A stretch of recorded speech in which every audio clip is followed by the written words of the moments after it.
ونستعينه ونستغفره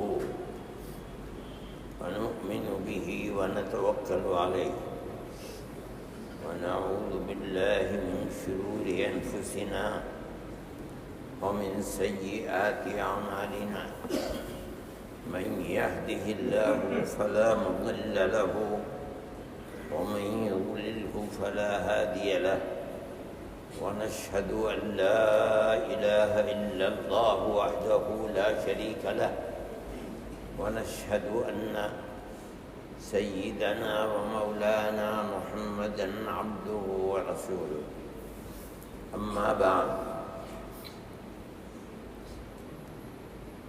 کل یہ بات آئی تھی کہ اللہ کے ذکر کے ساتھ ساتھ اس بات کو ذہن میں رکھنا چاہیے کہ پہلا مرتبہ اللہ کا ہے، وہی زمین و آسمان کا مالک ہے، سارے جہان کا پیدا کرنے والا ہے، ذوالجلال والاکرام ہے، ذکر اسی کا کیا جاتا ہے اور جتنا اس کا دھیان کر کے ذکر کیا جائے گا کہ وہ میرے دل میں جلوہ افروز ہے اور مجھ کو اس سے محبت ہے، اسی کی مالا جپ رہا ہوں، اسی کا نام لے رہا ہوں، کیونکہ سب سے بڑی شخصیت اور ذات اللہ کی ذات ہے، اس لیے اس کا دھیان رکھنا چاہیے۔ جب تک ذکر کرتے ہوئے مومن اللہ کا خیال نہیں رکھے گا کہ میں جس ذات کا نام لے رہا ہوں وہ ذات میرے سامنے ہے، میرے قلب میں موجود ہے، اس وقت تک ذکر کا پورا فائدہ حاصل نہیں ہوگا۔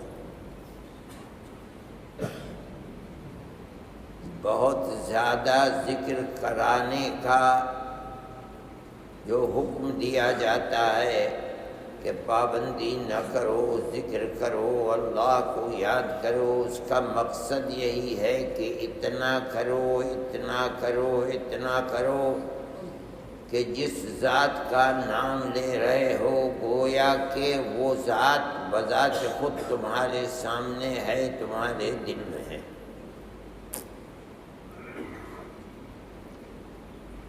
اسی لیے اللہ کا نام 10,000 دفعے لو، 20,000 دفعے لو، 25,000 دفعے لو، ہر وقت کرتے رہو، اپنے سانس کا ذکر کرو، مطلب ہے اتنا کرو، اتنا کرو کہ غیر اختیاری طریقے پر ہر وقت اللہ اللہ ہوتا ہے۔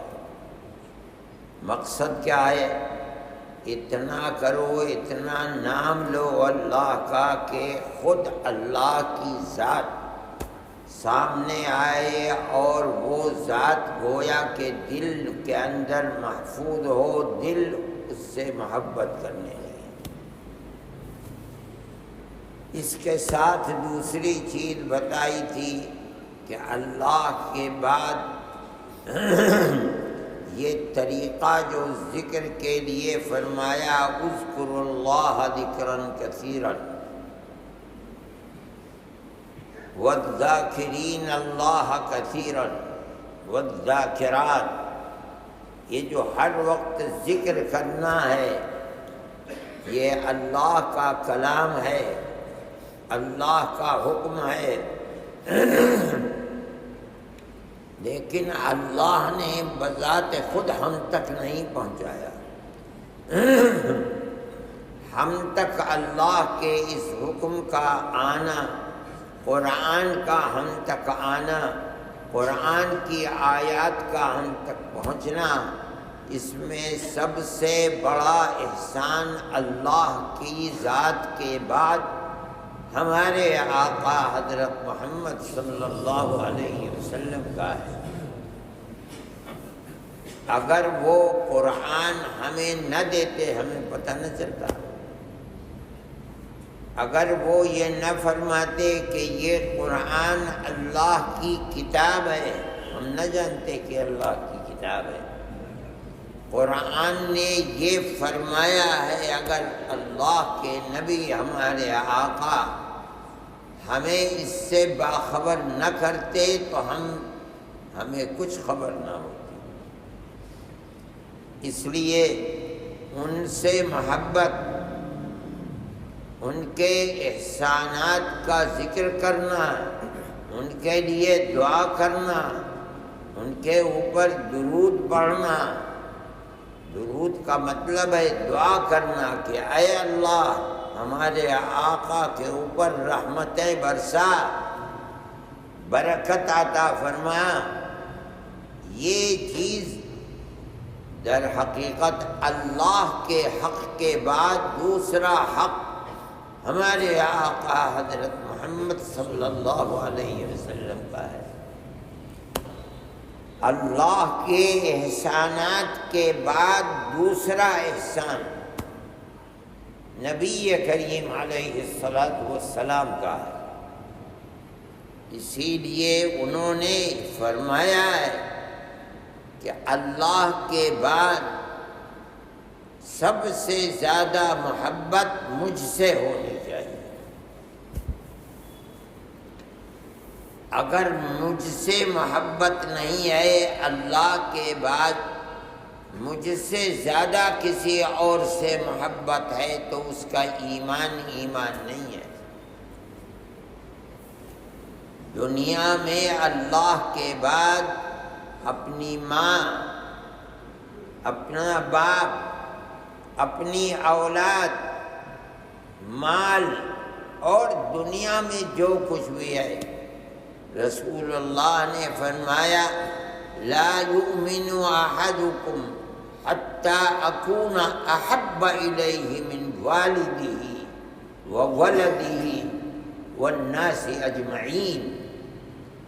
کسی مومن کا ایمان نہیں مکمل ہوگا جب تک میں اس کے دل میں اللہ کے بعد سب سے زیادہ محبوب نہ ہوں، مجھ سے محبت ہو، من والدی ماں باپ سے زیادہ محبت مجھ سے ہو، وہ ولدی اولاد سے زیادہ محبت مجھ سے ہو، والناس اجمعین اور ساری دنیا کے لوگوں سے زیادہ محبت مجھ سے ہو اللہ کے بعد۔ دوسرا مرتبہ محبوب جس کو بنایا جائے گا اللہ کے بعد وہ حضرت محمد صلی اللہ علیہ وسلم کی ذات ہوگی۔ اسی لیے ذکر کرنے والا جو صرف اللہ اللہ کر رہا ہے، لا الہ الا اللہ کی رٹ لگا رہا ہے، اسی کی طرف لگا رہا ہے، محمد رسول اللہ کا ذکر کے اندر نہیں آتا ہے نام، اس لیے اس کو ہدایت ہوتی ہے کہ ہر 15-20 مرتبہ ضرب لگانے کے بعد یہ کلمات کہو لا الہ الا اللہ محمد رسول اللہ۔ میں لگا رہا ہوں ضرب اللہ کی، مگر یہاں تک پہنچنا کہ ضرب لگاؤ ذکر کرو، یہ واسطہ رسول اللہ صلی اللہ علیہ وسلم کا ہے۔ میرا ایمان بغیر ان کی محبت کے ایمان نہیں ہوگا۔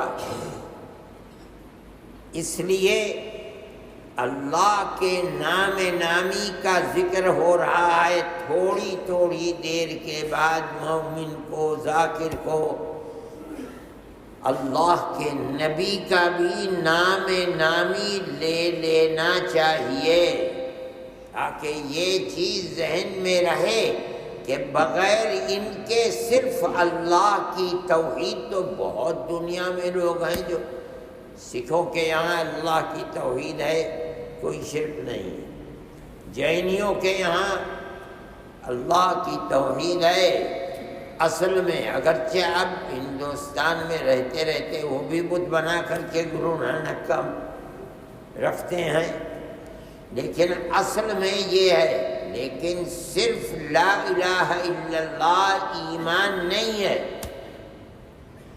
ایمان دو چیزیں ہیں، لا الہ الا اللہ محمد رسول اللہ، یہ دونوں ملیں گے تب وہ ایمان ہوگا جو قیامت کے دن اللہ کے دربار میں اللہ کی جنت تک پہنچنے کا ذریعہ بنے گا، اور یہ یہیں سے شروع ہو جاتا ہے۔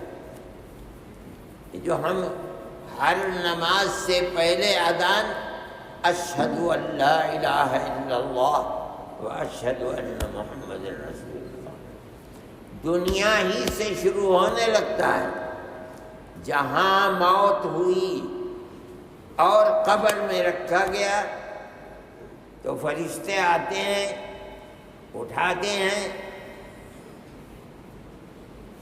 عجیب و غریب قدرت کا کرشمہ ہے، ہمارے آقا فرماتے ہیں کہ اٹھایا جائے گا تو ایسا لگے گا میت کو کہ جیسے میں سو رہا تھا، سورج غروب ہو رہا ہے، عصر کی نماز نہیں پڑھی۔ تو اب فرشتے جو کہتے ہیں بتا من ربک، تیرا رب کون ہے؟ اور یہ کہتا ہے دعونی اصلی، چھوڑو ہٹو مجھے پہلے نماز پڑھنے دو۔ یہیں سے مسئلہ شروع ہو گیا، نماز کس نے بتائی تھی، کس نے حکم دیا تھا؟ رسول اللہ نے حکم دیا تھا۔ پھر سوال کرتا ہے من ربک، بتا تیرا رب کون ہے؟ کہتا ہے ربی اللہ۔ وما دینک، تیرا دین کیا ہے؟ اسلام۔ پھر تیسرا سوال ہوگا بتا یہ کون ہے؟ سامنے لایا جائے گا۔ بعض لوگ کہتے ہیں اللہ کے نبی کی مبارک صورت کو مردے کے سامنے قبر میں لا کر دیا جائے گا، یہ کون ہے؟ پہچانتا ہے نہیں۔ بعض لوگ کہتے ہیں علماء کہ مرنے والے کے قبر سے لے کر اللہ کے نبی کی مبارک قبر تک جو زمین کا واسطہ ہے ہٹا دیا جائے گا۔ دیکھے گا کیا آپ آرام فرما رہے ہیں، کون ہے؟ اگر مومن ہے، یہاں محمد رسول اللہ بھیک مانگتا تھا، ایمان تھا، وہذا محمد رسول اللہ بعث الینا، یہی تو ہیں اللہ کے رسول محمد، ان کو بھیجا گیا تھا ہمارے پاس۔ تین سوال ہو گئے، من ربک وما دینک وما ھذا الرجل الذی بعث الیکم، یہ کون ہے؟ ایک چوتھا سوال اور ہوگا، اب تجھے پتہ کیسے چلا کہ یہ رسول اللہ ہیں، یہ محمد ہیں؟ انہیں تو دیکھا بھی نہیں، تو ان کے 1400 سال کے بعد پیدا ہوا تھا، یہ مکے میں پیدا ہوئے تھے، مدینہ منورہ کے اندر آرام فرما رہے ہیں، تو ہندوستان میں پیدا ہوا، دنیا کی ہوڑ میں خدا جانے کس ملک میں پیدا ہوا، تجھے تو کبھی جانا بھی نہیں ہوا، تو نے ان کے قبر کو بھی نہیں دیکھا، تو نے پہچانا کیسے؟ تو مومن جواب دے گا قرأت کتاب اللہ وصدقت بہ، میں نے دنیا میں اللہ کی کتاب جسے لے کر یہ آئے تھے قرآن پڑھا ہے، میں نے ان کی رسالت کی دنیا میں تصدیق کی ہے۔ انہوں نے فرمایا تھا کہ قرآن اللہ کی کتاب ہے، میں نے دل و جان سے اس کو اللہ کی کتاب مانا، رات اور دن پڑھتا رہا۔ میری آنکھوں نے انہیں نہیں دیکھا، لیکن میرے دل کا ان سے ایسا تعلق ہے کہ آج یہ میرے سامنے آئے تو میرا دل یہ کہہ رہا ہے یہ وہی ہیں اللہ کے نبی جن کی لائی ہوئی کتاب تو پڑھتا تھا، جن کی نبی کی رسالت کی تو تصدیق کرتا تھا۔ یہیں سے شروع ہو گیا رسول اللہ کی محبت، قبر ہی سے مومن کے لیے نجات کا راستہ بتانے والی یہاں پر ثابت ہوگی۔ اور میدان محشر میں تمام انبیاء موجود ہوں گے، حضرت آدم سے لے کر ہمارے آقا حضرت محمد صلی اللہ علیہ وسلم تک، اور لوگ پریشان ہوں گے، ساری خلق خدا، کہ کسی طرح حساب و کتاب شروع ہو جائے۔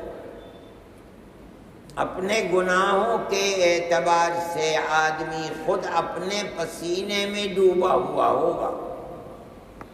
کسی کا پسینہ حدیث میں آتا ہے ٹخنوں تک ہوگا، کسی کا گھٹنوں تک ہوگا، کسی کا کمر اور کولہے تک ہوگا، کسی کا چھاتی تک ہوگا، کسی کا منہ تک ہوگا، کہیں ڈوب نہ جائے۔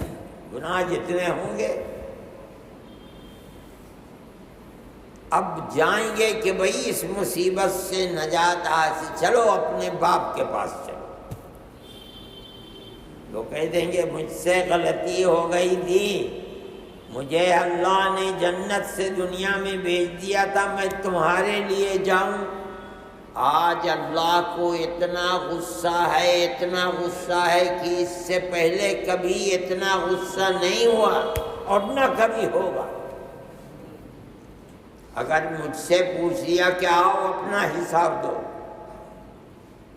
ہم نے تمہیں جنت میں رکھا تھا، منع کیا تھا، تم نے کیوں کیا جواب، تو میں کیا جواب دوں؟ میں آج سامنے جانے کی ہمت نہیں ہے۔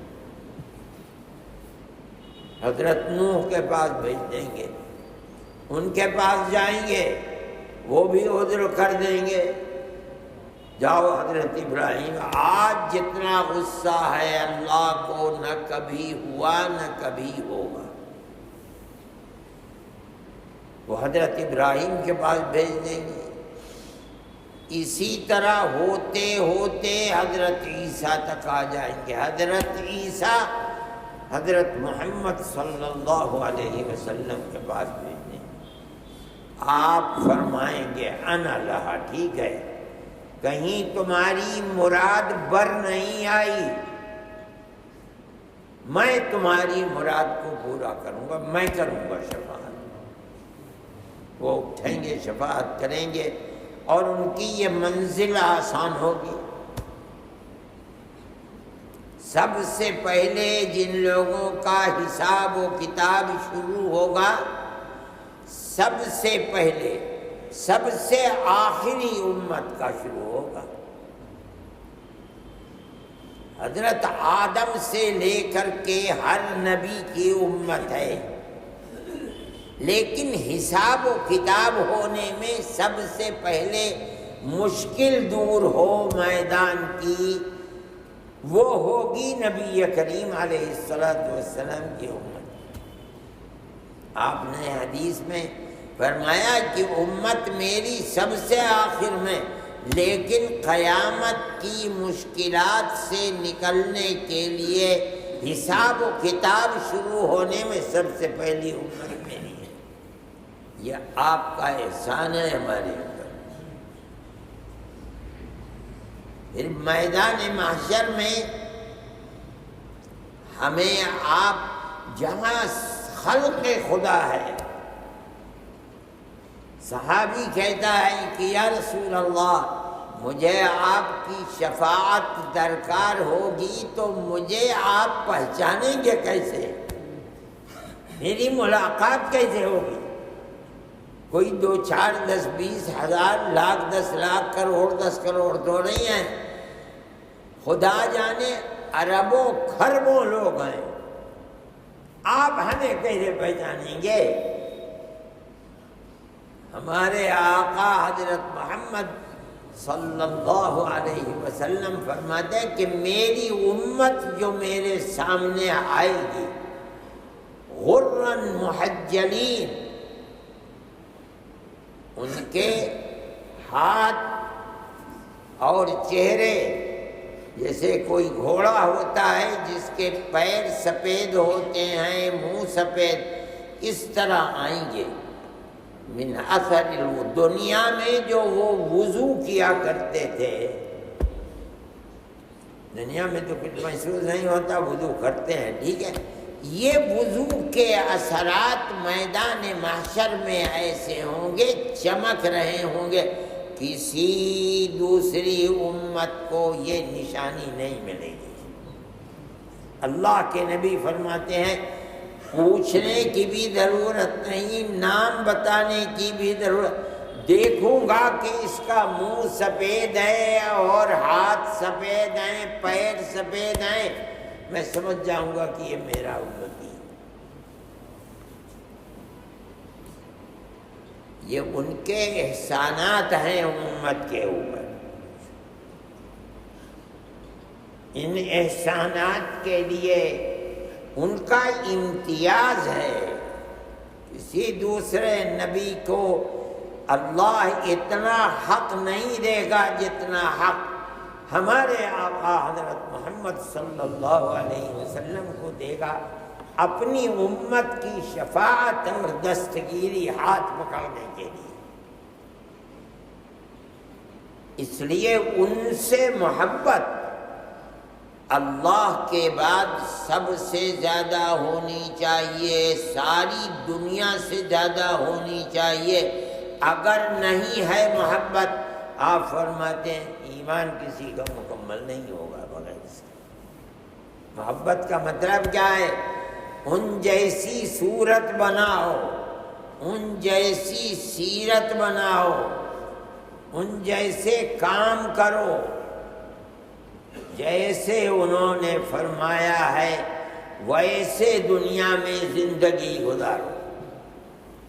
یہ ہے محبت کا مطلب۔ یہ نہیں کہ بس جہاں جلسہ سیرت کا ہوا سر سے رومال باندھ کے اور جا کر کے بیٹھ گئے، اور اس کے بعد نہ منہ پہ داڑھی ہے، پاجامہ ٹخنے سے نیچے ہے، دنیا کے اندر لگے ہوئے ہیں، نہ نماز ہے نہ روزہ ہے۔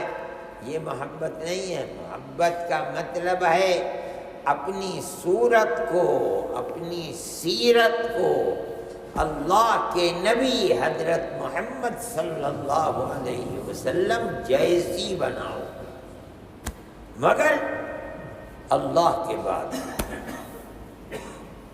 محبت ہے، محبت رکھو، محبت بڑھاؤ، بار بار یاد کرو، درود پڑھو، آپ کے لیے دعا کرو، پڑھ پڑھ کر کے بخشو، سب کرو، مگر اللہ کے بعد سب سے زیادہ اپنا حق ہمارے اوپر رکھنے والی ذات، سب سے پہلا حق تو اللہ، جس نے ہمیں بھی پیدا کیا اور ہمارے رسول کو بھی پیدا کیا، وہ تو سب سے بڑا حق ہے۔ اس کے بعد سب سے بڑا حق اس رسول کا ہے جس نے ہر راستہ ہدایت کا ہمیں بتایا،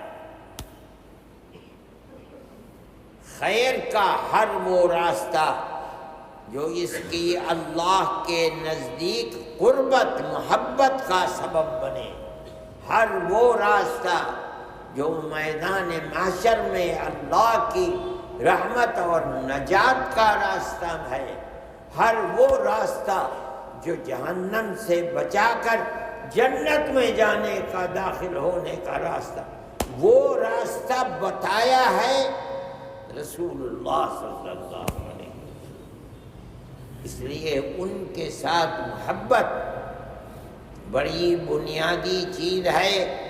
اسی لیے ذکر اللہ کے اندر کرتے کرتے تھوڑے دیر کے بعد ذکر جہری میں خاص طور پر لا الہ الا اللہ کے ساتھ محمد الرسول اللہ کو بتا کر یہ یاد کرنا چاہیے کہ ہم جو ذکر الہی کر رہے ہیں، یہ ذکر، یہ راستہ ہمیں رسول اللہ کا بتایا ہوا ہے۔ ہمارا ایمان صرف لا الہ الا اللہ ہی نہیں ہے، اس کے ساتھ محمد رسول اللہ بھی ہے۔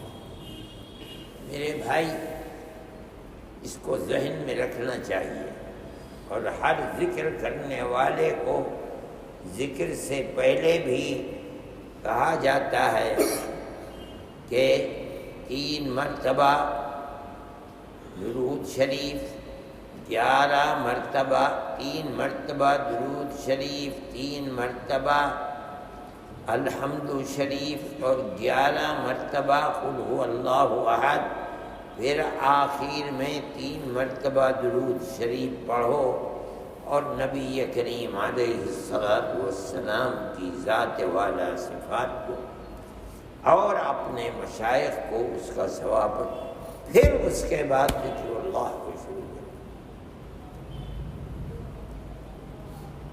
تاکہ ہر وقت ذہن میں یہ بات رہے کہ سب سے بڑا احسان اللہ کا ہے، ان کی قربت، اور اس کے بعد دوسرا مرتبہ اللہ کی ذات تک رحمت کے ساتھ پہنچانے کا یہ صحرا نبی کریم علیہ السلام کا ہے۔ اس طرح ذکر کرنا چاہیے۔ اللہ ہم سب کو زیادہ سے زیادہ اللہ اپنی اور اپنے حبیب حضرت محمد صلی اللہ علیہ وسلم کی ذات سے قربت میسر فرمائے، محبت عطا فرمائے، اور دنیا میں بھی ان کے بتائے ہوئے راستے پر چلنے کی توفیق عطا فرمائے، اور قیامت کے دن بھی ان کی شفاعت میسر فرمائے، اور ان کے پیچھے پیچھے جنت میں جانے کا اللہ کی سعادت میسر فرمائے اور توفیق عطا فرمائے۔ صلی اللہ تعالی۔ Thanks for watching. Don't forget to like, comment, share and subscribe to Al Wahid channel.